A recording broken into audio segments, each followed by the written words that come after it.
प्रेम कहानी। बिल्ली और उसका पति। एक समय की बात है। एक खूबसूरत सफेद बिल्ली थी जिसे सब चांदनी कहते थे। चांदनी की शादी एक खूबसूरत और बहादुर बिल्ली शेरू से हुई थी।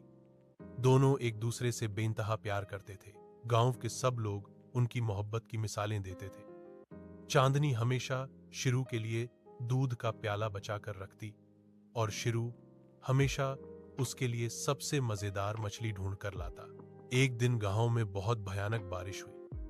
नदी का पानी तेज हो गया और बिल्लियों का छोटा सा घर डूबने लगा। शेरू ने अपनी जान खतरे में डालकर पहले चांदनी को सुरक्षित जगह पहुंचाया और फिर खुद बाहर निकला। उस दिन के बाद चांदनी ने सबके सामने कहा, मोहब्बत का मतलब सिर्फ साथ जीना नहीं, बल्कि मुश्किल वक्त में एक दूसरे के लिए कुर्बानी देना है। लोगों ने तालियां बजाईं और यह बिल्ली जोआ हमेशा के लिए मोहब्बत की पहचान बन गया।